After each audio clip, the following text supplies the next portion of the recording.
Já estamos começando mais uma resolução de uma questão do caderno amarelo da prova do Enem de 2020. Vamos a ela? Essa é uma questão de interpretação de gráfico, uma questão considerada por mim fácil.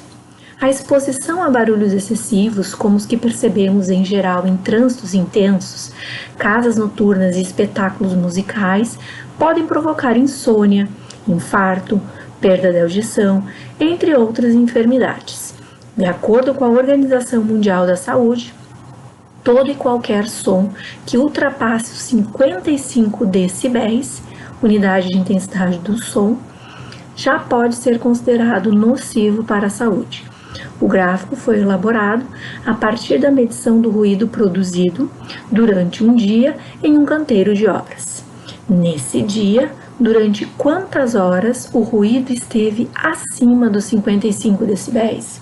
Bom, o gráfico está muito claro. Aqui nós temos o eixo horizontal com as horas, sendo passadas de 0 a 24 horas, e o eixo Y marcado aqui os 55 decibéis. Eu até vou pegar a caneta aqui, ó, para marcar os 55 decibéis.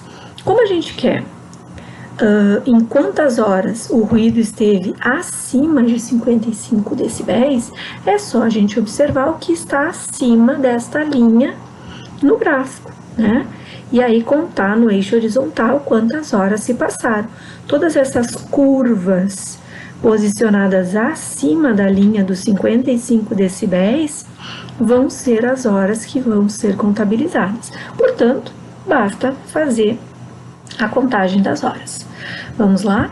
1, 2, 3, 4, 5, 6, 7, 8, 9, 10, 11, 12, 13. Portanto, com toda certeza, a resposta correta é a resposta de letra E.